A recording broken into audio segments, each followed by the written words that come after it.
A police officer and her canine partner were on a routine patrol in the snowy town of Silver Creek when her dog suddenly froze in the middle of the crowded train station. His eyes locked on a little girl holding a man's hand. Moments later, the child tapped 5 times on his coat, a silent signal for help no one else saw.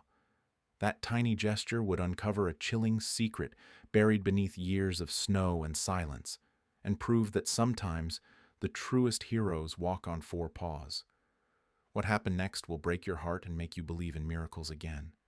Before we start, tell me where you're watching from. Drop your country in the comments. I want to see how far this story travels. The morning mist hung low over the mountain town of Silver Creek, curling around the pine-covered hills like threads of smoke. The sun had not yet broken through, and the air held that sharp bite of early winter, a quiet that felt both peaceful and expectant. The distant hum of the arriving train blended with the whisper of wind through the trees, as if the whole town had exhaled a slow, weary sigh. At the edge of the station platform stood Officer Claire Donovan, her breath visible in the frosty air. She adjusted her navy blue uniform jacket, brushed away a speck of snow from her shoulder, and glanced down at her partner. Coda, her 6-year-old German shepherd, sat at attention beside her boots. His coat, a blend of deep sable and gold, glistened faintly under the dim platform lights. His amber eyes were sharp, alert, scanning the crowd with a kind of patient intelligence. The tag on his vest read K9 Unit, Silver Creek PD. Claire had worked with Coda for nearly 5 years. Together, they had tracked fugitives, rescued lost hikers, and once uncovered a child trapped in an abandoned barn miles outside town. But what she valued most wasn't his training. It was the calm understanding in his eyes, the way he seemed to feel the world, rather than just observe it. She crouched beside him, ruffling the thick fur behind his ears. "Quiet morning, huh, boy?" she murmured. Coda's tail thumped once against the cold concrete. He didn't bark. He rarely did, unless it mattered. Claire stood, scanning the station. The Silver Creek Central wasn't large. Just 2 platforms, a ticket booth, and a small cafe run by a woman named Grace. The sound of luggage wheels echoed, mingling with the faint whistle of wind. Grace, a woman in her 40s with curly chestnut hair always tied back under a knitted cap, waved from her counter. She had a kind face, softened by smile lines, but her eyes carried a tiredness that came from raising a son alone. She handed steaming cups of coffee to the few early travelers. Claire nodded politely and took her position by the entrance, her gaze sweeping over the passengers boarding the 80 train to Helena. A businessman in a gray coat checked his watch. A pair of college students laughed over a phone. A family bundled in layers of scarves guided a sleepy child toward the ticket gate. It was an ordinary morning. Too ordinary. Claire's phone buzzed. She glanced at the screen. Mom. With a sigh, she swiped to open the message. "Morning, honey. Found this old photo of you and Lily. You were 9, she was 5. Still can't believe how much you two looked alike." A photo followed. The 2 sisters sitting on a wooden swing, summer light in their hair. Lily's smile had that innocent mischief only a child could hold. Claire stared at the image, her throat tightening. Her younger sister had disappeared 26 years ago. One afternoon at a crowded fairground. Just gone. No screams. No witnesses. The case had gone cold. The pain never had. That day had driven Claire to become what she was now. A woman who refused to overlook what others dismissed. She locked her phone and slipped it back into her pocket. The ache never truly left, but she had learned to live with it, like a ghost standing quietly beside her every day. "Hey, Claire," Grace called from across the platform, her voice warm against the cold. "Coffee's on the house today. You look like you could use one." Claire offered a small smile. "Tempting, but I'm on duty. Rain check?" Grace shrugged, amused. "Suit yourself, officer." As Claire turned away, Coda's ears twitched. His body stiffened. His head lifted slightly, focused, locked. Claire noticed the sudden change immediately. "What is it, boy?" she whispered. Coda's gaze was fixed on the crowd near the ticket gate. His nose flared, chest rising and falling in short, deliberate breaths. Then, without warning, he took 2 slow steps forward, muscles tensing under his vest. Claire followed his line of sight. Among the travelers, a man stood holding a little girl's hand.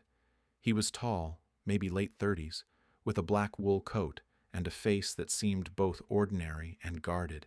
His jaw was tight. The girl beside him, 8 years old at most, had light brown hair tied in a loose braid. Her small fingers clutched his gloved hand, but her eyes were not calm. They darted nervously between faces.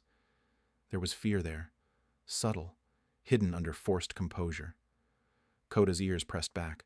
A low growl built in his throat. "Easy," Claire said softly, resting a hand on his harness. But her instincts stirred. Coda didn't growl for nothing. The man tugged the girl's hand and started walking toward the far end of the platform. The child stumbled slightly, then caught herself. For a brief second, her gaze lifted toward Claire. Their eyes met, and in that moment, Claire saw something, pleading, desperate, restrained. Then, the girl looked down and did something strange. She tapped her small fingers against the man's coat. 5 quick taps, a pause, then 5 more. Claire frowned. A random gesture, or something else? Coda growled again, low and deliberate. The loudspeaker crackled. "Train 407 to Helena now boarding on platform 2. The crowd stirred. Footsteps shuffled. Voices rose. In the noise and motion, Claire lost sight of the man and the girl for a second.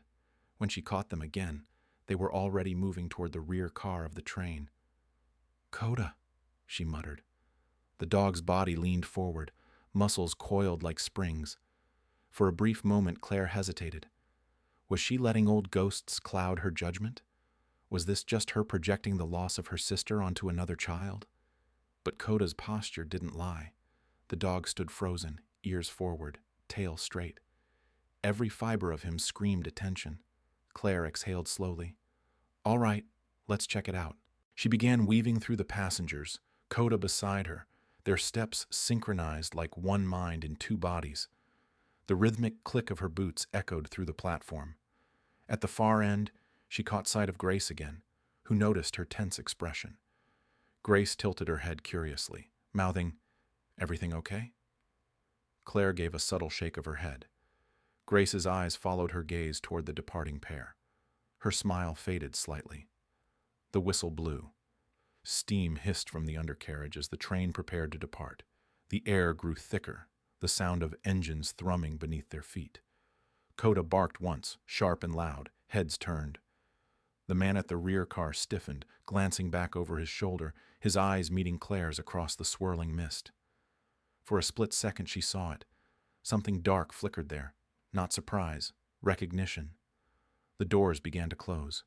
Claire's heart kicked against her ribs. "Hold it!" she shouted, sprinting forward, Coda racing beside her. But the door sealed with a hiss, and the train began to move.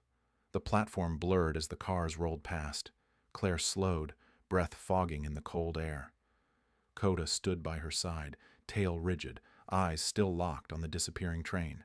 Grace ran up, out of breath, clutching her apron. "Claire, what happened?" Claire shook her head, frustration in her eyes. "Not sure. Just a feeling." Grace followed her gaze down the tracks, where the train's lights faded into the white veil of falling snow. "That little girl," she murmured. She looked scared. Claire turned sharply. "You saw it too?" Grace nodded. For just a moment. She hesitated, then added softly, "Sometimes fear is quieter than words." Claire looked down at Coda. The dog's ears were still pricked, his breath steady. "Yeah," she whispered, "but Coda hears it." As the wind howled through the pine trees beyond the station, Claire felt a shiver, not from the cold, but from the echo of something deep and familiar. A memory, perhaps, of another small hand that once slipped away in a crowd and was never found again. She reached down and touched Coda's harness. "We'll find her," she murmured, though she didn't know why she was so sure. Whatever this is, we'll find her. The snow began to fall harder, dusting her shoulders, the tracks, the old clock above the station entrance. Time moved forward, but something inside Claire whispered that the past was circling back once more. Snow had begun to fall again by the time Officer Claire Donovan returned to the small police substation near Silver Creek's train yard. The soft flakes drifted past the window, catching the dim light of dawn. The heater hummed quietly, filling the silence that hung between her and Coda, who lay by her desk, his head resting on his front paws, still alert despite the stillness. Claire stared at the monitor, replaying the security footage Grace had sent to her phone. The grainy video showed the moment the man and the little girl boarded the train. The man's grip was firm, his movements deliberate. The child's body language told a story no one else seemed to notice. Shoulders tight, eyes darting, lips pressed together to hold something in. Claire froze the frame where the girl's hand brushed the man's coat. 5 taps, pause, 5 taps. It wasn't random. "You saw it too, didn't you?" she murmured, looking down at Coda. The dog raised his head slightly, ears perked. His amber eyes were steady, as if confirming what she already knew. Claire leaned back in her chair, rubbing her temples. The rhythmic tapping, it could mean something. Morse code? A signal for distress? Or was she letting old memories twist her perception again? The thought of Lily, her sister, crept in like cold air through a cracked window. Lily had been the same age when she vanished. For years, Claire had replayed that day, the fairground noise, the moment of distraction. The guilt had shaped her entire life, making her see ghosts where others saw nothing. But Coda never reacted without cause, and his instincts were never wrong. She looked at him again, and his tail thumped softly once, as if urging her to trust him.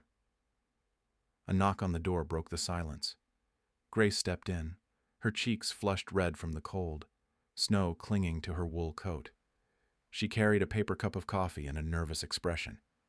"Morning," she said, offering the cup. "Thought you might need this." Her voice trembled slightly, the kind that came when someone had been thinking too much through the night. Claire gestured for her to sit. Grace hesitated before lowering herself into the chair across from the desk, her fingers curling around her own cup. "I couldn't stop thinking about that little girl," Grace said softly, eyes distant. "The way she looked at you before the train left. That wasn't just fear, Claire. That was—" She paused, struggling for the word. "Pleading." Claire nodded. "You saw her tap, didn't you?" Grace frowned. "I thought I imagined it, but yes, 5 times. Then again. Like she was trying to count." Grace had a son, 9 years old, who lived with her mother during the week while she worked. She knew what silent fear looked like, the kind a child hides when they can't speak it aloud. Claire opened her drawer, pulling out an old notepad filled with handwriting. 5 taps. Pause. 5 taps. It could be Morse code. SOS. "Maybe," she muttered. "But I can't confirm it without context."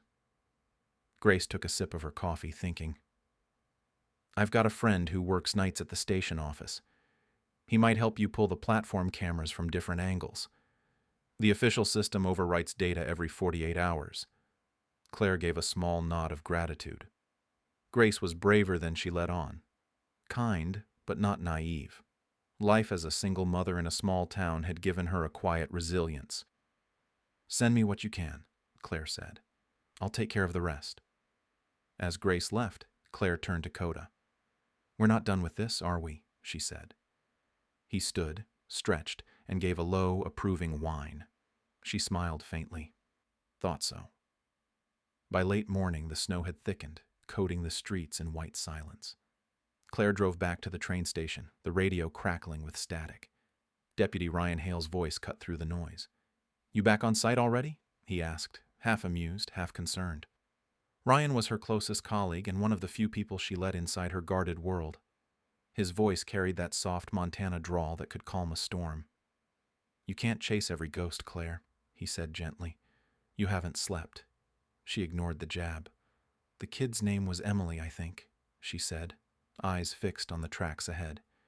"Maybe 8 years old. Brown hair, braid, small scar near her temple." Ryan sighed. You got a plate number? Working on it, she replied. Grace might have something. At the station, the platform looked exactly as it had that morning, except emptier. The cold had driven everyone inside. A group of crows perched on the railings, black specks against the pale sky. Claire crouched near the spot where Coda had first frozen. Smell anything? She asked quietly. The German shepherd lowered his nose to the concrete, sniffing with slow, deliberate precision. His body language changed, head low, tail stiff, moving toward a nearby bench. He stopped and looked up. Underneath the bench, half buried in snow, was a small wool mitten, pink, with a faint embroidered E. Claire picked it up, brushing away the frost. It was damp, but recent. A child's. Coda whined softly. Good boy, she said, her heart tightening. That's her. Inside the small cafe, Grace was wiping tables when Claire entered. The warmth and smell of roasted coffee beans filled the air. A Christmas song played faintly on an old radio. Grace's eyes widened when she saw the mitten. That's definitely hers, she said. I saw the same color when she walked past my counter. She hesitated, then lowered her voice. There was something else. Right before the train left, she turned toward the window. I thought she waved, but now I'm not so sure. Claire leaned closer. What did she do? Grace gestured toward the glass. She pressed her hand against it like this. Her palm flattened, fingers trembling slightly. It wasn't a wave. It was more like she was reaching out. Claire felt the air grow heavy. You said you have a friend in the office? Yeah, Grace said. He owes me a favor. I'll get the footage before tonight. Claire nodded and turned toward the exit. If you see anyone asking about that girl, call me immediately. Grace's eyes softened. Be careful, Claire. Sometimes chasing answers costs more than living without them. Claire paused at the door, offering a small, tired smile. That's a price I already paid. Back in her patrol car, Claire stared at the mitten in her gloved hand. Snowflakes melted against the windshield, streaking like tears across the glass. She reached into her pocket, pulling out her phone. The old photo her mother had sent glowed on the screen, her and Lily on that swing. Lily's hand had been small like Emily's. Fearless, curious, gone in an instant. Claire's chest tightened.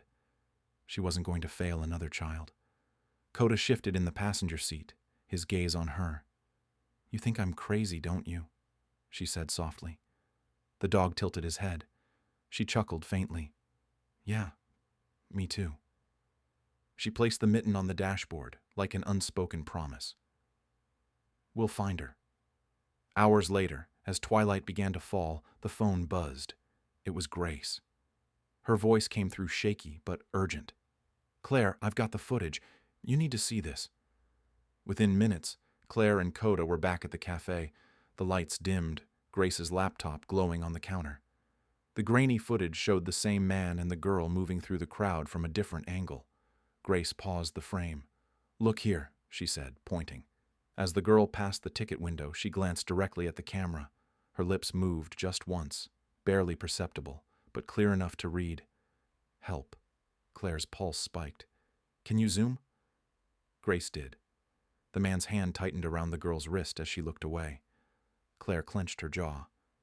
That's not her father, she said quietly. Grace swallowed. What do we do now? Claire straightened, her decision immediate. We get her back. She turned to leave, Coda already standing, tail rigid. The snow outside had deepened, blanketing Silver Creek in white. The world looked peaceful, but Claire knew better. Somewhere beyond those pine-covered hills, a child was waiting for someone to hear what no one else could. And beside her, Coda was listening. The late afternoon light was fading fast, bleeding into the pale mist that always seemed to linger over Silver Creek. Snow drifted lazily across the tracks, caught in gusts that bent the pine trees along the ridge. The sound of the departing train echoed through the mountains like a heartbeat growing fainter with every passing second. Officer Claire Donovan stood on the platform, her breath forming clouds in the cold air as she gripped Coda's leash. The dog strained forward, muscles taut, eyes fixed on the train's last car disappearing into the storm. "Easy, boy," Claire murmured, but her own pulse was racing. Coda barked sharply, the sound slicing through the hum of wind and distant engines. A few bystanders turned to look, curious. A child tugged on her mother's coat and whispered, "What's wrong with the dog, Mama?" But Claire didn't hear. Her eyes stayed locked on the receding taillights until they were swallowed by the white curtain of snow. Her radio crackled suddenly, cutting through the silence. "Claire, you there?" It was Deputy Ryan Hale, his voice firm but slightly winded. Ryan was a broad-shouldered man in his late 30s, with weathered skin and dark blonde hair that never seemed to stay in place under his hat. Years in the field had given him a calm steadiness, the kind that could make even a crisis feel manageable. Yet when he spoke now, there was a strain in his tone. "We just got a call from Helena PD. Missing child report filed early this morning. Girl named Emily Wren, 8 years old. Brown hair, scar near her temple. Description matches what you told me." Claire's heart clenched. "When was she last seen?" Ryan replied, "Yesterday evening. Witness says she was seen leaving a motel with a man matching your description, a Thomas Voss. Former truck driver. Multiple prior arrests for assault and possession. He's been off the radar for months." Thomas Voss. The name hung in the air like a bitter taste. Claire had heard it before. A suspect tied to an interstate trafficking ring years back. Charges never stuck. Evidence always disappeared. "He's on that train," she said quietly, "and that girl's with him." "Then we've got a chance," Ryan said. "The train's headed for Helena. I'll coordinate with state troopers and notify the rail authority. You hold your position in case they stop along the way." But Claire was already shaking her head. "No, Ryan, if we wait, they'll vanish again. You know how fast these people move." "You're not going after that train alone, Claire."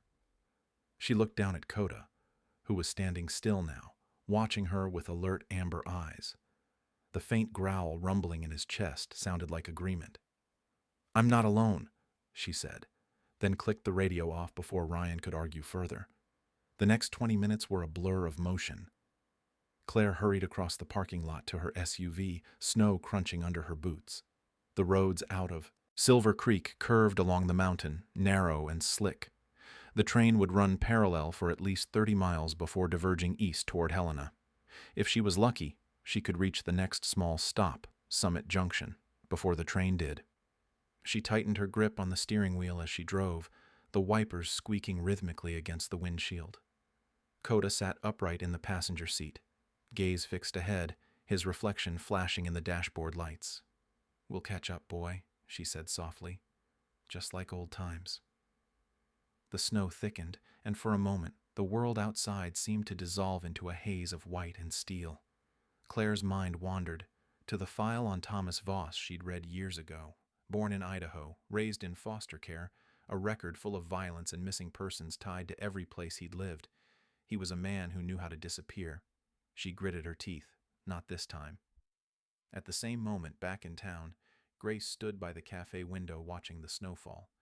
The street outside was nearly empty, only a few headlights cutting through the fog.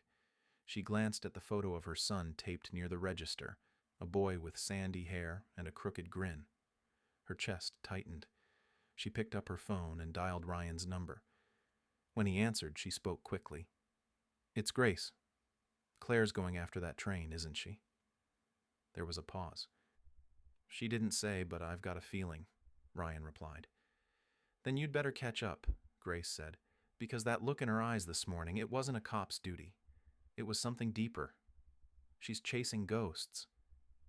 On the mountain road, Claire's radio buzzed again, faint through the static. Ryan's voice came through, steady but urgent. "Claire, Helena Dispatch confirmed it. Voss bought tickets under a fake name, but there's a hit on surveillance from the motel. We're sending you the photo now."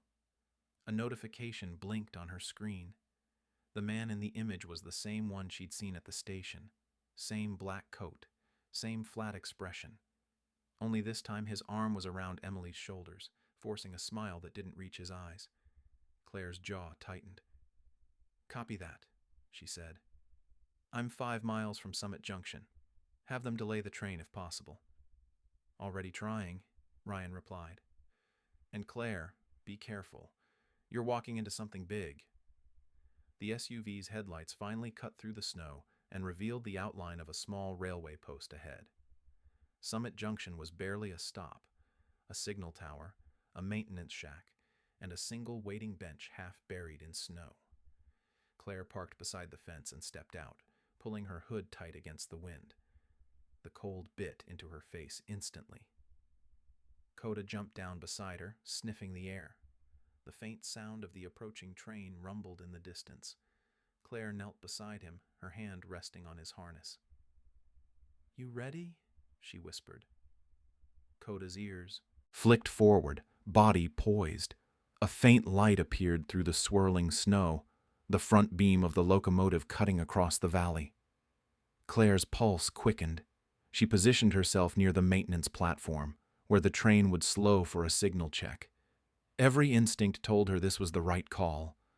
The snow whipped harder, swirling like ghosts in the dim light.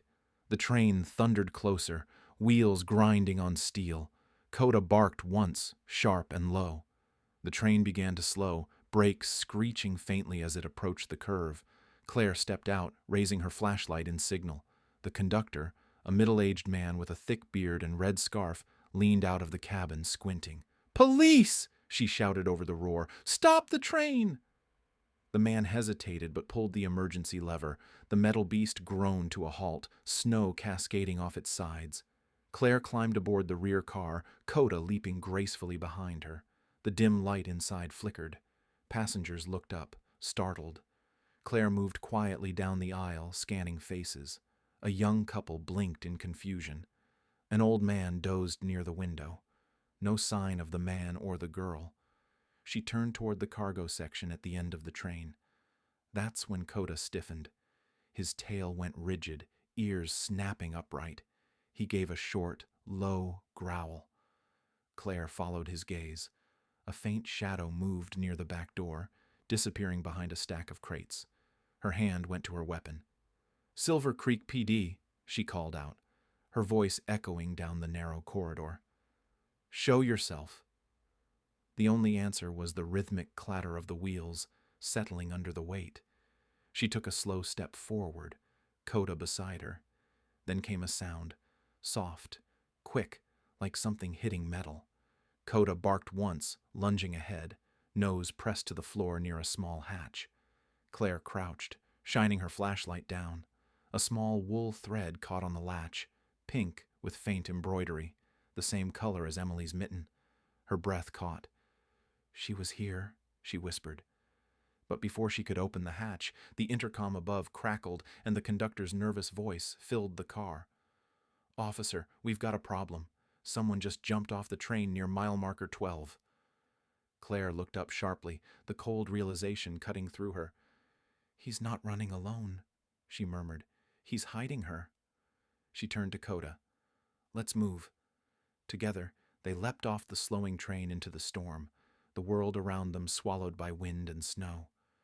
The wind howled against the mountain ridge as the train thundered through the white wilderness, its headlight carving a narrow path through the blizzard. Inside, the world was a blur of motion. Flickering lamps, the rhythmic clatter of steel, the occasional hiss of the brakes echoing through the narrow corridors. Officer Claire Donovan steadied herself against the shaking wall, one hand gripping her flashlight, the other clutching Coda's leash. The dog's ears were pinned forward, his nose low to the ground, moving with silent precision through the dimly lit car.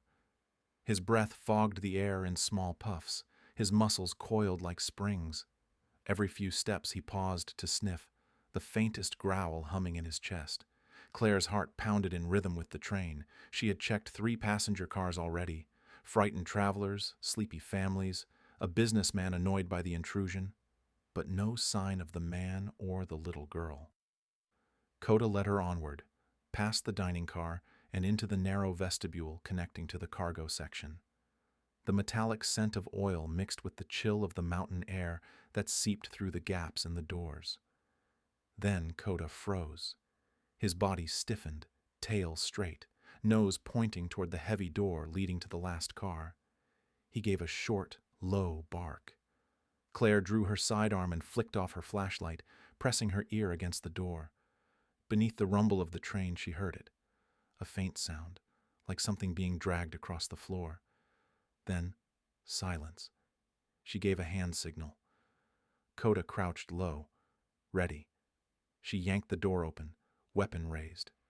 The beam of her flashlight cut through the darkness, revealing a room filled with crates and supply boxes stacked high. Steam billowed from a broken vent, and the floor was slick with melted snow. At first, she saw nothing, just shadows and the faint sway of hanging chains. Then something moved, a figure at the far end, tall, wrapped in a dark coat, shoulders hunched. The man turned slightly, and the beam caught his face, narrow, angular, with a trimmed beard and eyes too calm for the situation. Thomas Voss. He raised one hand slowly, the other gripping a small duffel bag. "Easy, officer," he said, his voice smooth, almost polite. "No need for that gun. Where's the girl?" Claire's voice was sharp, cutting through the noise. Thomas smiled faintly. "You're wasting your time. She's not here." Coda growled low, moving a step forward. Claire's eyes darted across the car. A crate near the back was slightly ajar. A strip of pink wool, the same color as Emily's mitten, was caught in the latch. She tightened her aim. "Step away from the bag," she ordered. Thomas hesitated, eyes flicking to the side. Then, in one smooth motion, he dropped the duffel and lunged toward the opposite door. "Coda, go!" Claire shouted. The German shepherd surged forward like lightning, claws scraping against the metal floor. Thomas kicked a crate, sending it crashing between them, but Coda leapt over, teeth snapping inches from the man's coat. The train lurched violently as it rounded a curve, throwing Claire against the wall. Her gun clattered to the floor. She scrambled up, reaching for her flashlight just in time to see Thomas wrench the rear door open. The wind roared in, cold and blinding. Snow whipped through the gap. "Coda!" Claire shouted, gripping the leash, but the dog was already lunging toward the opening.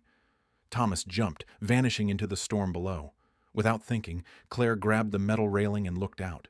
The landscape blurred past. Trees, snow, darkness. Then she saw him, a shadow tumbling down the embankment. Coda barked, straining against the leash. "No!" Claire commanded, her voice trembling. "Stay!" She shut the door, panting, her mind racing. If he jumped with the girl, they'd have minutes at best before they froze out there. She reached for her radio. "Ryan, come in!" Static answered her. She hit it again. "Ryan, do you copy? Voss is off the train. He's on foot somewhere near mile marker 12. Before she could finish, a burst of static cut her off, followed by Ryan's voice. "Claire, I'm here. Grace just sent me the footage from the station. Voss is our guy. He's tied to at least 2 disappearances in Idaho. I'm 20 minutes out from your location, heading north on the service road." Claire exhaled. "He's got the girl. The train's slowing near Summit Valley. I'm going after them." "Negative," Ryan said sharply. "Wait for backup." But she was already clipping Coda's leash to her belt. "You know I won't." She cut the line. The train hissed as it pulled into the small Summit Valley service stop, steam curling into the frozen air. Claire jumped down, boots sinking into snow up to her ankles. The storm had thickened, reducing visibility to a few feet. The wind clawed at her face as she adjusted her scarf and flashlight. Coda bounded beside her, nose pressed to the ground, tail slicing through the air like a compass needle. "Find her," Claire whispered. Coda sniffed along the edge of the tracks, then veered sharply toward the tree line. Claire followed, her flashlight beam cutting through the swirling snow. The forest was a labyrinth of pines bending under the weight of ice. Her breath came in sharp bursts. Somewhere ahead, faint but distinct, came a sound, the echo of footsteps crunching in the snow. Then a smaller sound, softer, a whimper. Claire froze. "Emily?" she called, voice trembling in the wind. Coda bolted ahead, barking once. Claire ran after him, branches clawing at her uniform. She burst into a small clearing, her flashlight sweeping across the scene. A figure was kneeling in the snow beside a fallen tree. It was Thomas. His coat was torn, face smeared with blood. In one hand, he held a knife, in the other, a child's scarf. Emily was nowhere in sight. "Drop it!" Claire shouted, gun raised. Thomas turned slowly, his expression eerily calm. "You don't understand," he said, voice breaking into a smile that didn't reach his eyes. "She's not mine to keep or give. She belongs to them." Before Claire could react, Coda lunged. The knife flashed, slicing through the air. The dog dodged, growling, his weight slamming Thomas backward into the snow. The weapon flew from his hand. Claire moved in, cuffing him swiftly, pressing his face into the ice. "Where is she?" she demanded. Thomas laughed, low and hoarse. "Too late," he whispered. "She ran when I fell." Claire tightened the cuffs and pushed him against a tree. "Then we'll find her," she said coldly. She turned to Coda. "Track." The German shepherd sniffed along the ground, his nose brushing the snow until he found a faint trail of small footprints leading deeper into the woods. Claire's chest ached with both relief and fear. She radioed again. "Ryan, suspect in custody. Girls on foot heading northeast through the forest. Send search and rescue to grid 4-2. "Copy," came Ryan's quick reply. "Hang tight, Claire, we're close." She glanced back at Thomas, now shivering against the tree, his smile gone. The man's eyes were empty, void of remorse. "You'll never stop it," he muttered. "You can't stop what's already moving." Claire ignored him, tightening her coat. "Watch me." With Coda at her side, she stepped into the trees again, following the tiny footprints that vanished and reappeared between shadows and snowdrifts. Each one felt like a heartbeat in the cold, a fragile signal calling her deeper into the storm. The wind outside screamed like a living thing, rattling the steel hull of the train as it slowed to a grinding halt in the middle of the mountain pass. Inside the cargo car, the air was thick with dust, oil, and the sharp tang of fear. Officer Claire Donovan steadied herself, her gloved hands trembling slightly as she swept the beam of her flashlight across the narrow aisle between stacked crates. Coda walked ahead, his paws silent against the metal floor, his breath visible in short bursts of steam. The light flickered once, and for a second, the car was swallowed by darkness. Then the beam returned, and it found something that made her blood run cold. 2 large suitcases lay open near the rear wall, their contents spilled across the floor. Children's clothes, dolls, tiny sneakers, a faded teddy bear missing one eye. Claire crouched, her heart pounding in her chest as she reached for a small camera sitting atop the pile. It was a cheap handheld model, scratched and dirty, its battery light still faintly glowing red. She pressed the playback button, and the screen flickered to life. The first image appeared, grainy, underexposed, but clear enough. A little girl, no more than 7, standing beside a truck. Another image followed. A boy, terrified, looking straight into the camera. Claire's breath hitched. The next image made her drop the camera. It was Emily. Her wide eyes glistened under harsh lighting, her small hands gripping a stuffed toy for comfort. Claire's mind screamed to stay calm, but nausea twisted her stomach. She turned toward Coda, who stood rigid, ears pricked, a low growl rumbling from deep in his throat. Then came a sound. Footsteps, soft, measured, and too close. Claire spun, gun drawn. "Don't move!" she shouted, her voice echoing off the steel walls. From behind a stack of crates, Thomas Voss stepped out, his hands slightly raised, his lips curling into a cold smirk. He looked different now, blood smeared across his cheek, snow melting in his hair, eyes like shards of broken glass. "You really should have stayed on the train, officer," he said smoothly. Claire steadied her gun. "It's over, Thomas. She's safe now. Whatever this is, it ends here." He chuckled, low and bitter. "Safe? You think any of them are safe? You don't even know how deep this goes." His gaze flicked to the open camera on the ground. "You've seen what I've seen. You really think I'm the worst part of this?" "Hands where I can see them," she ordered. He tilted his head. "You're too late. You don't stop men like them. You just clean up the ones they send to die." Then, without warning, he lunged, The motion was sudden, a flash of movement, a blur of black coat. Claire fired once, the shot slamming into the wall beside him as he collided with her, knocking the gun loose. They fell hard onto the cold metal floor. Coda barked fiercely and lunged, clamping his jaws around Thomas's arm. The man roared in pain, swinging wildly. The flashlight clattered away, spinning in circles, its beam flickering like a heartbeat. Claire tried to grab her weapon, but Thomas's elbow struck her jaw, blinding her with pain. Coda held firm, his growl echoing through the dark. "Get him, Coda!" Claire shouted hoarsely. The German shepherd's muscles rippled as he forced Thomas backward into the wall. The man's fist connected with the dog's side once, twice, but Coda didn't relent. His teeth sank deeper, holding the attacker in place. Claire reached for her gun and raised it again, her vision swimming. "Don't make me shoot you," she warned. Thomas laughed through the pain, blood trickling down his sleeve. "You won't," he hissed. "You're too good for that." He twisted suddenly, yanking a small knife from his boot. The blade flashed under the flickering light. Before Claire could fire, Coda lunged again, hitting him square in the chest. The impact sent both crashing into a metal crate, which split open with a metallic shriek. Papers and photographs scattered into the air, images of children, shipping manifests, lists of names. The blade flew from Thomas's grip, skidding across the floor. Claire kicked it away and pressed her knee against his chest, gun aimed at his head. "You're done," she said between ragged breaths. Thomas smiled faintly, his chest rising and falling. "You think catching me will stop this?" he rasped. "I'm just the delivery man." His voice dropped to a whisper. "You can't save them all." "Watch me," Claire said, and cuffed him tightly, yanking him to his feet. She turned on her radio. "Dispatch, this is Officer Donovan.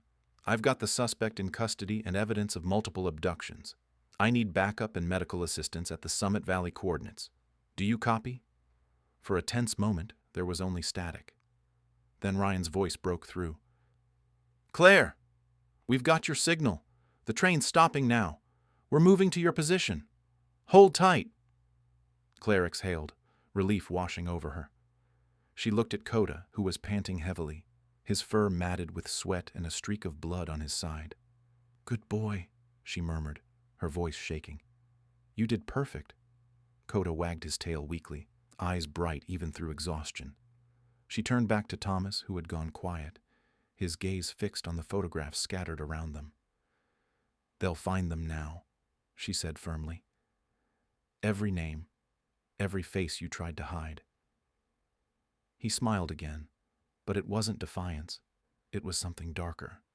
"You don't know what you've just started." Before she could respond, a loud clang echoed from the front of the train. The emergency brakes hissed as the cars shuddered to a full stop. The impact threw everyone off balance. Claire caught herself against a crate, gripping her weapon tighter. She could hear voices outside now, muffled shouts, boots crunching on snow. Backup had arrived. Ryan Hale was the first through the door, his breath fogging in the cold, flashlight cutting through the dim. He took in the scene, the blood, the scattered photographs, Thomas handcuffed against the wall. His jaw tightened. "Jesus, Claire. What the hell happened in here?" She straightened, brushing snow off her uniform. He fought back. "But it's over." Ryan crouched beside the open suitcase, his face darkening as he lifted one of the photos. This is worse than we thought," he muttered. "We'll need state involvement, maybe federal." "Get these to evidence," Claire said quietly. "Every second we waste, another kid vanishes." Ryan looked at her, his expression softening. "You did good," he said. "You and Coda both." Claire gave a faint nod. "Not good enough. Emily's still out there." Outside, the night had quieted. Snow drifted softly, blanketing the tracks and the frozen trees beyond. As Thomas was led away in handcuffs, he turned once to look at Claire. His lips moved, forming words she could barely hear. "You'll see them too, soon enough." She stood motionless as the officers dragged him toward the patrol cars. Ryan placed a hand on her shoulder. "You should get checked at the clinic," he said gently. Claire shook her head. "Not yet. She's still out there in the storm. If she's alive, she's freezing." Ryan hesitated, then nodded. "We'll find her, Claire." But as she looked out into the endless stretch of white, her gut told her something different. Somewhere in that darkness, Emily was alone, and time was running out.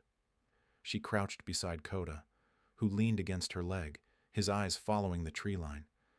The wind had quieted, but beneath it, she swore she could hear something faint, a sound like a distant cry carried through the snow. She stood, her breath steadying. "Let's go, partner," she whispered. "We're not done yet." Coda barked once, softly, as if in agreement. The storm began to rise again, swallowing their footprints as they stepped off the train into the dark. The storm had thickened into a wall of white, swallowing the world beyond a few feet. The train lay silent behind them, its windows shattered, steam rising from its undercarriage like the last breath of a wounded animal. The air smelled of iron and smoke. Officer Claire Donovan pressed a hand to her ribs, feeling the dull ache of bruised bone beneath her jacket. Her breath came out in shallow clouds as she steadied herself against the cold steel of the rail car. Coda stood a few feet away, his black and tan fur clinging with ice, nose low to the snow, tracking something only he could sense.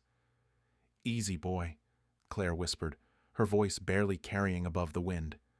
Coda's tail flicked once, acknowledging her command but refusing to stop. His instincts were alive, pulsing beneath his scarred hide, a lifetime of training, and something deeper than that: devotion. Claire's fingers brushed his collar, feeling the small tracker still blinking red. "Find her," she said softly. The dog barked once, sharp and certain, and began to move toward the forest edge. Behind them, the train's faint lights disappeared as the blizzard tightened its grip. Claire looked up. The mountains towered like giants cloaked in mist, their outlines lost to the storm. She swallowed hard and followed, boots crunching over fresh snow. Each step was a battle against wind and exhaustion, her flashlight beam cutting narrow tunnels of visibility through the storm. The forest swallowed her whole. Pines loomed like pillars in an ancient cathedral, branches heavy with snow. Somewhere in the distance, a wolf howled, long, mournful, and far too close. Coda's ears twitched, but he didn't waver. His nose led them along a winding trail of footprints, small, uneven steps, the marks of someone stumbling through fear and cold. Claire's radio crackled to life suddenly, a burst of static followed by a familiar voice. "Claire, this is Ryan. You reading me?" She lifted it to her lips. "Barely. I've got Voss on the run. The girl's still missing. I'm heading north into the ridge forest." Ryan's voice came through, strained by interference. Grace found something on the station footage. A van registered under Voss's fake ID, connected to at least 3 missing children reports. "The feds are already on it. Just stay alive until we get there." Claire gave a breathless laugh that vanished into the storm. "Copy that, Hale. But if that girl's out here, she doesn't have time for backup." She clipped the radio back to her vest and pressed forward. Grace was pacing in the small operations van parked near the base of the mountain. The screens in front of her flickered with static and GPS readings. She was short and wiry, with dark hair tied back messily and tired eyes that carried years of quiet strength. Once, she'd been a nurse before her husband's death forced her to work nights at the station cafe. Now she moved between monitors with precision, her fingers trembling slightly as she tracked the red blinking dot labeled Coda.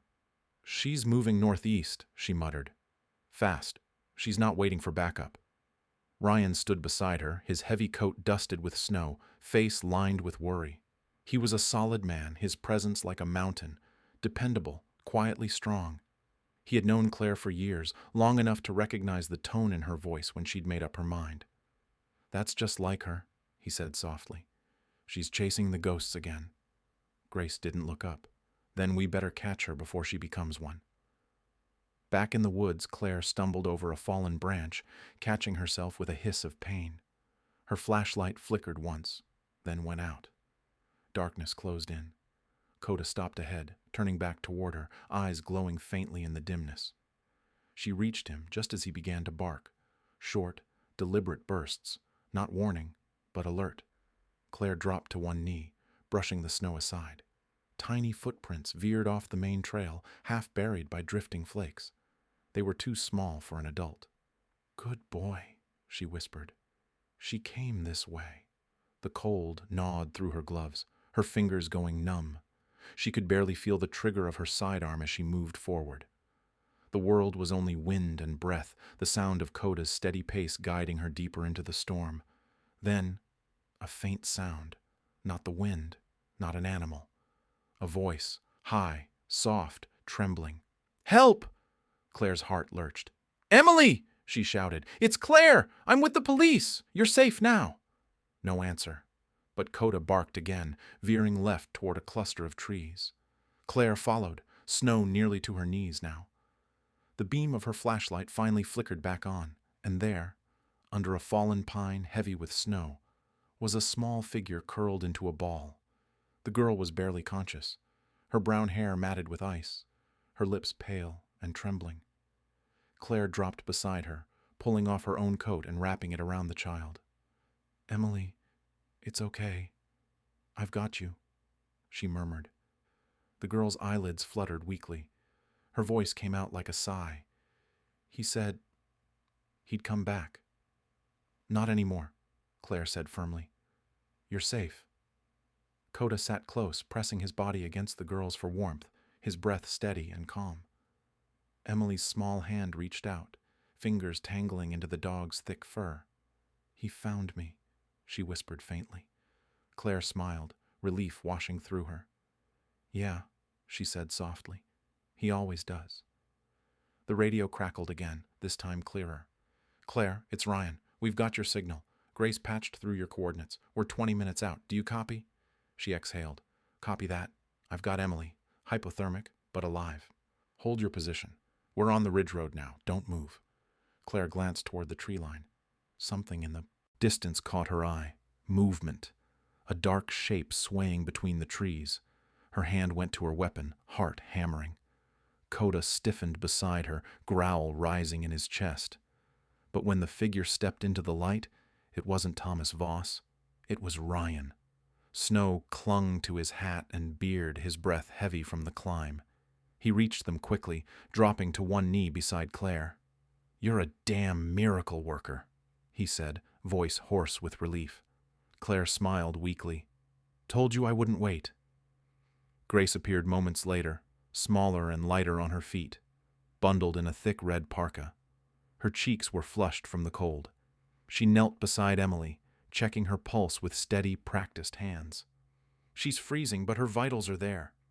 We need to get her to the ambulance now." Coda barked once, as if urging them on. Claire nodded, standing slowly, her knees trembling with exhaustion. Ryan offered a hand, but she waved him off with a smirk. "Still standing," she said. He chuckled, shaking his head. "You never change." Together they made their way back through the snow, Grace carrying Emily wrapped in her own coat, Coda walking close, watchful and silent. The wind began to ease, the worst of the storm breaking. Through the thinning clouds, a pale glow spread across the mountains, the first light of dawn. Claire paused once to look back at the forest, where the snow-covered pines stood like guardians keeping their secrets. Somewhere out there, the tracks of Thomas Voss were already being erased by the storm. But Emily was alive. That was enough. When they finally reached the clearing where emergency lights glowed faintly red through the haze, Claire let herself breathe. Grace handed Emily to the medics, who wrapped her in warm blankets and carried her into the waiting ambulance. The girl turned her head weakly toward Claire and Coda, her eyes glassy but filled with recognition. "Thank you," she whispered. Claire crouched, brushing a hand over Coda's fur. "We did good, partner," she murmured. Coda's tail thumped once against the snow. As the ambulance doors closed and the sound of the siren began to fade into the distance, Ryan stepped beside her, hands in his pockets.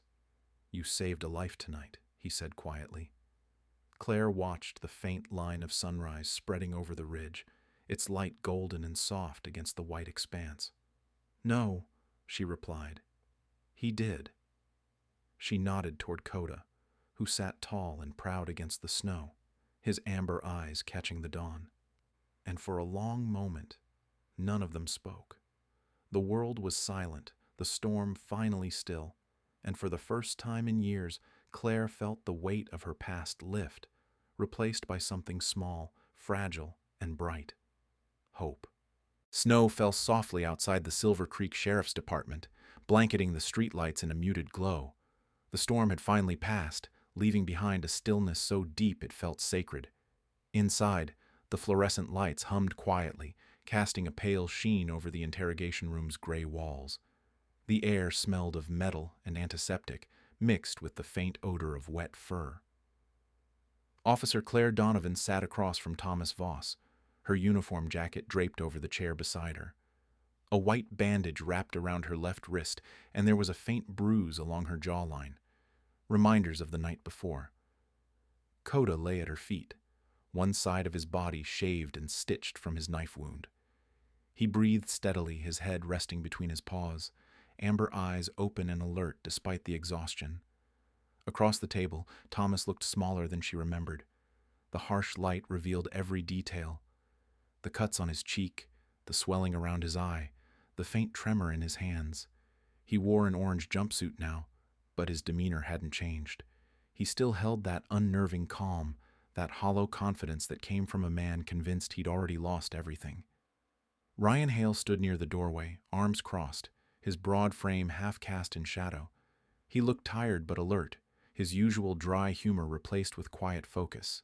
His uniform collar was undone, his badge faintly scratched, evidence of a long night. "We've got his prints on the camera, the luggage and the train manifest," Ryan said. "He's cooked." Claire nodded slightly, not taking her eyes off Thomas. "Not yet. He hasn't told us who else was involved." Thomas smirked, the corner of his mouth twitching upward. "You really think this ends with me?" His voice was low, almost conversational, as if they were discussing the weather. "You think I ran this? I was just a driver, a courier. You can put me in a cell, but that won't stop the next train." Claire leaned forward, voice steady. "Then tell us who does. Tell us the names." Thomas chuckled softly, shaking his head. "You don't get it, do you, Officer Donovan? You're not fighting a man. You're fighting a system. You take one piece off the board, and another replaces it. You'll die chasing ghosts." Claire studied him carefully. His words carried no remorse, only resignation. "Maybe," she said quietly, "but at least we'll know we didn't stand still." She slid a file across the table, photographs of the suitcases, the camera, and the children's belongings. "Every one of these kids was someone's entire world," she said. "You drove them into the dark and called it just another delivery. Don't talk to me about systems. You made a choice." Thomas's eyes flicked toward the photos, his smirk faltering. For a brief second, something almost human crossed his face. Regret, or maybe memory. Then it was gone. "You have no idea what I've seen," he muttered. "They promised me money. They said it wasn't like that anymore. I just moved the cargo." Ryan stepped forward, his voice sharper than Claire's. "And you never asked what was in the boxes? You expect us to believe that?"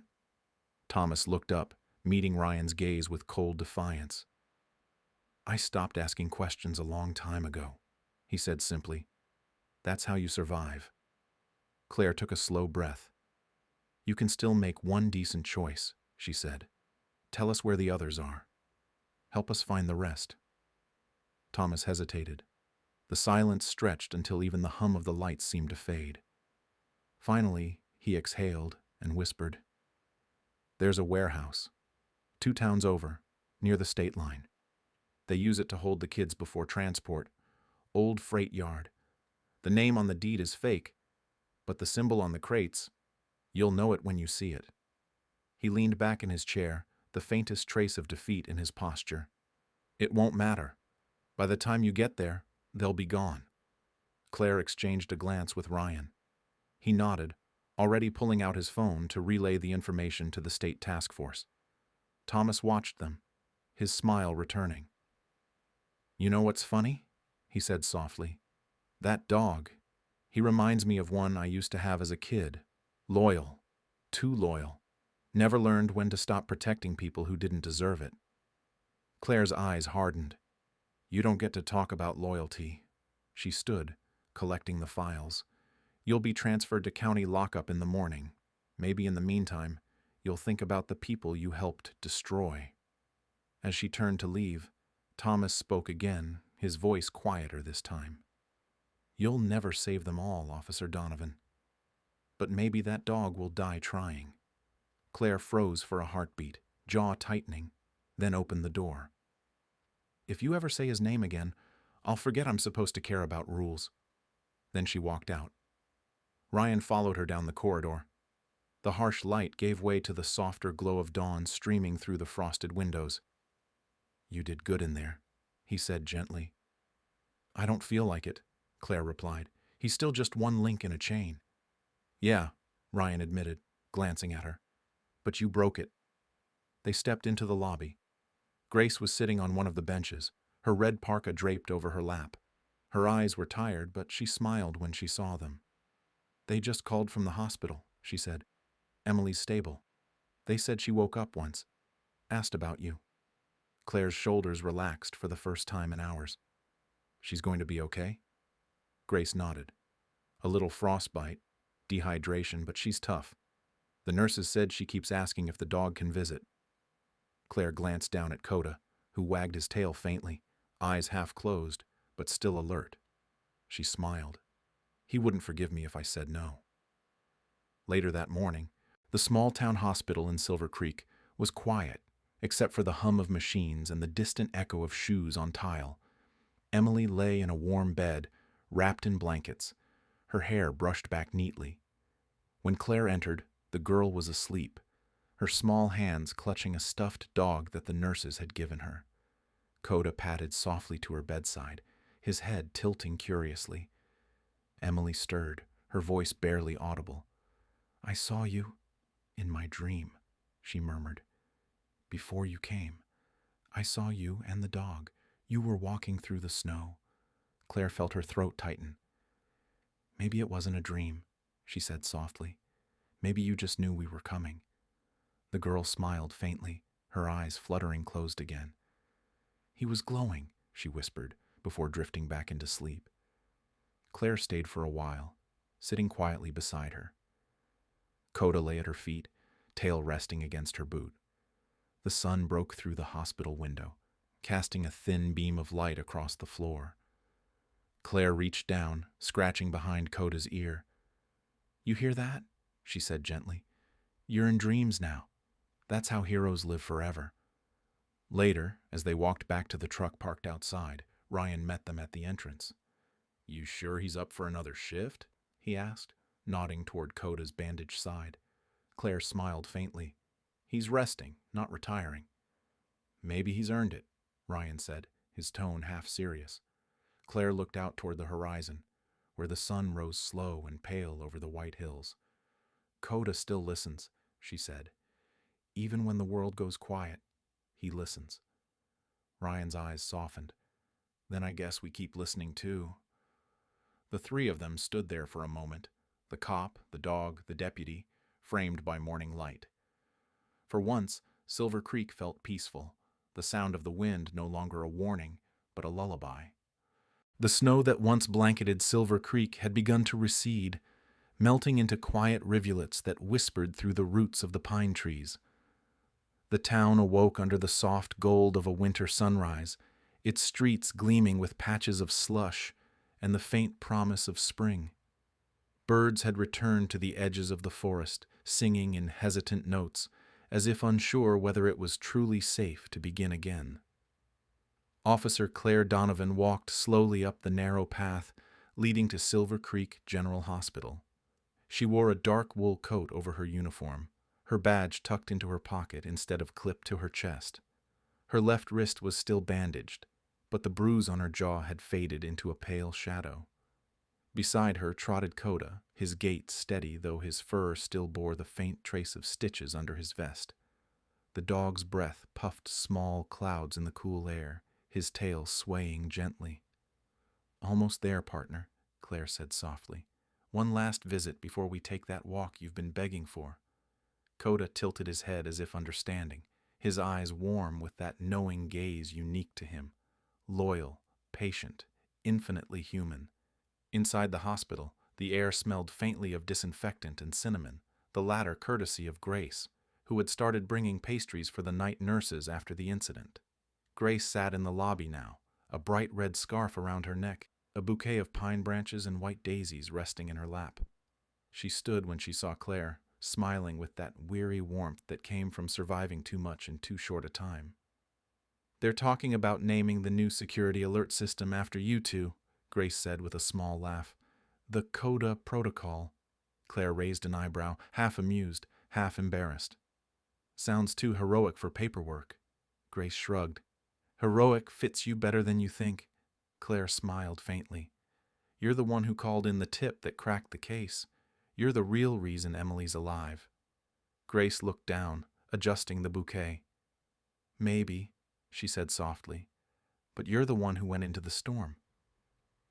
They shared a moment of quiet before Claire nodded toward the hallway. "I should go see her."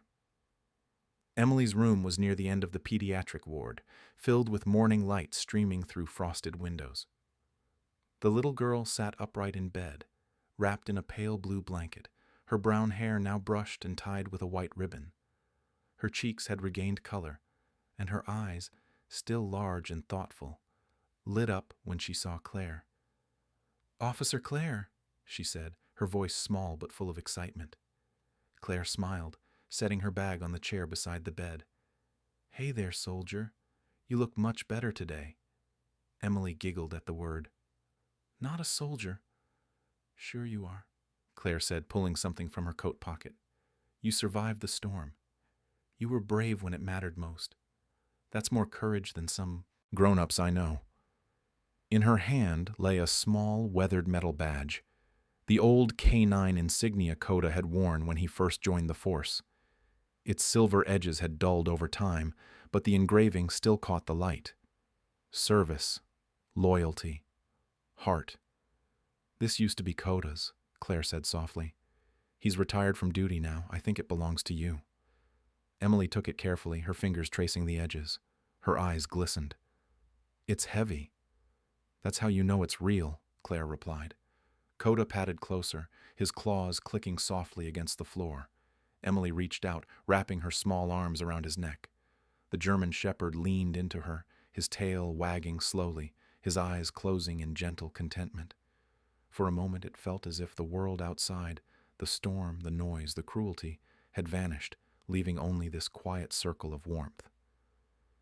"You know," Emily whispered, her cheek pressed against Coda's fur.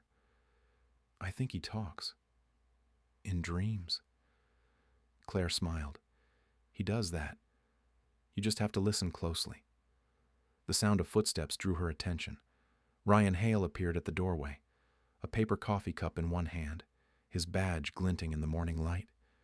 He looked different without the exhaustion of the last week, his blonde hair tidier, his usual frown replaced by something gentler. "Didn't mean to interrupt," he said, voice warm. Claire gestured for him to come in. "You couldn't interrupt if you tried."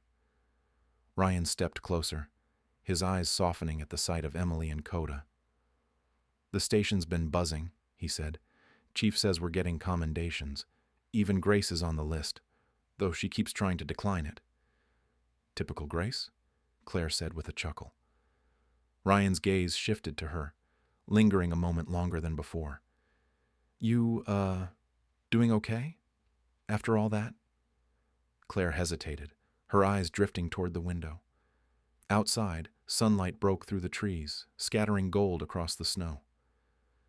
"I think so," she said finally. "For the first time in a long while." He nodded, setting the cup down on the table. "Good. You deserve peace, Donovan." His voice softened. "You've earned it." She looked at him then, really looked. The lines of worry at the corners of his eyes, the small scar near his chin from an old case, the quiet strength that had always been there, waiting. "You should stop calling me Donovan," she said with a teasing edge. Ryan smiled. "What should I call you then?" "Claire," she replied simply. For a moment, silence filled the room, a warm, unspoken understanding passing between them. Outside, the sound of wind through the pines filtered in through the half-open window. It wasn't the harsh howl of a storm anymore, but a soft whisper, the forest breathing again. Claire turned back to Emily, who had fallen asleep, her small hand resting on Coda's paw, the badge still clutched in her fingers. Claire's heart softened at the sight. She bent down, brushing a strand of hair from Emily's face. "Sleep well, little fighter," she murmured. "You're safe now." As they left the hospital, the air felt cleaner, sharper, the scent of pine needles and thawing snow blending into the promise of spring. Grace stood waiting near the steps, surrounded by a few townspeople who had gathered to thank her. Someone handed her a certificate embossed with the town seal, recognizing her quick thinking. She looked surprised but smiled through the attention, cheeks flushed. Claire approached, giving her a small salute. "Told you they'd notice." Grace laughed, brushing a tear from her eye. "Guess miracles do get paperwork after all." Ryan lingered behind, watching the scene. When the small crowd began to disperse, he stepped closer to Claire. The morning light spilled through the branches above them, casting long shadows across the snow. He hesitated, then spoke softly. "I've been trying to find the right time to say this," he said. "But maybe there's no perfect time." Claire turned to him, curiosity in her eyes. "Say what?" "That maybe. I've been waiting for the storm to end so I could tell you how I feel." His voice was quiet but sure. "You don't have to say anything. Just know it." She blinked, caught off guard, but smiled. Small, sincere. "You picked a beautiful morning for honesty, Hale." He shrugged lightly. Sunrise looked like it needed company. For a while they stood in silence, watching the light rise higher through the pines. Coda sat between them, tail swishing slowly, nose lifted toward the soft wind that carried the scent of earth and thawing bark. Claire reached down, resting her hand gently on his head. "Not all heroes carry guns," she said quietly, her voice barely above the breeze. "Some just carry hearts and 4 paws." Ryan nodded, following her gaze toward the dog. "Then this town's got the best kind." The sun broke fully over the ridge then, golden light spilling across Silver Creek. The storm was gone. The scars it left would heal slowly, but in that moment, beneath the whispering pines, peace finally returned.